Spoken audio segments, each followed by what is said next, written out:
দিয়ে সবকিছু হচ্ছে, তাহলে আমাদের মেধা দিয়ে আমরা কি করব? আমরা কেন এখানে সময় অপচয় করব? মুক্তিযোদ্ধারা আমাদের জন্য যা করছে তা আমাদের সারা জীবন ইতিহাস সাক্ষী, সারা জীবন আমরা মনে রাখবো। ছেলে সন্তানরা তো পাচ্ছে, এটা নাতিপুতি পর্যন্ত চলে আসতেছে, এতটা তো দরকার নাই। কোটা বিরোধী আন্দোলনে এই মুহূর্তে রাজধানীর শাহবাগ পুরোপুরি অচল অবস্থা রয়েছে।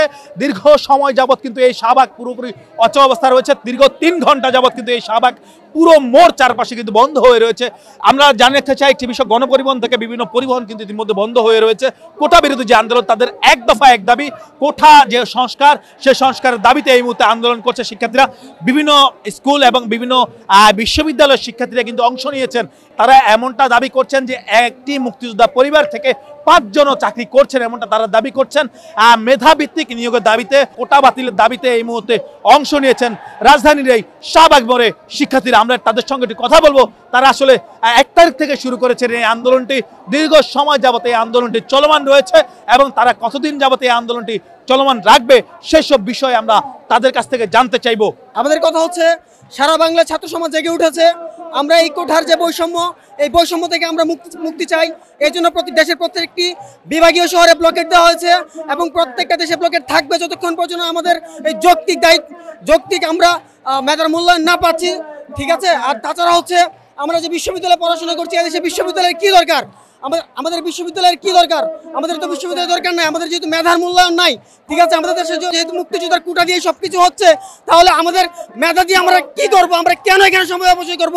কেন দেশের অর্থ নষ্ট হবে? আমাদেরকে আগে থেকে বলে দেওয়া হোক যে আমাদের বিশ্ববিদ্যালয়ের দরকার নেই, আমাদের শিক্ষা প্রতিষ্ঠানের দরকার নেই, আমাদের কোটা আছে, আমাদের কোটা দিয়ে চাকরি হবে। তাহলে আমরা কেন পড়াশোনা করব?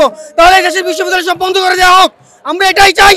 আর আমরা এখন যেটা চাচ্ছি, আমাদের যৌক্তিক দাবি, এই যৌক্তিক দাবি অনুযায়ী আমাদের কোটার একটা সুষ্ঠু এবং যৌক্তিক সংস্কার চাই, যে সংস্কারের মাধ্যমে হচ্ছে আমরা এই কোটা বৈষম্য থেকে মুক্তি পেয়ে হচ্ছে আমরা মেধাবীরা যৌক্তিকভাবে হচ্ছে এই বৈষম্যের হাত থেকে রক্ষা পাবো। এটাই হচ্ছে আমাদের যৌক্তিক দাবি। এর আগে 2018 সালে গণ আন্দোলন যেটা হয়েছিল আমাদের কোটা প্রথার বিরুদ্ধে, আমরা যারা তরুণ প্রজন্ম, আমরা দেশকে এগিয়ে নিয়ে যাব, এটা আমরা সবাই জানি। তো আমাদের যে তরুণ প্রজন্ম, তার অবশ্যই মেধার বিকাশ পূর্ণভাবে দরকার। তো এই কোটা প্রথা থাকার কারণে দেখা যাচ্ছে প্রথম শ্রেণী, দ্বিতীয় শ্রেণীর চাকরিতে আমরা অলরেডি দেখতে পাচ্ছি 56% কোটা অলরেডি কোটাতেই বুকড হয়ে যাচ্ছে। তো 44%-এ আমরা কি করতে পারি? কতটাই বা সঠিক মূল্যায়ন হবে? তা তো সম্ভব না। তো আমরা চাচ্ছি না যে একবারে কোটা বাতিল হয়ে যাক, কোটা থাকুক। কারণ অন্যান্য দেশেও কোটা আছে, আপনাদের প্রতিবন্ধী কোটা আছে, উপজাতি কোটা আছে, সেগুলো থাকুক।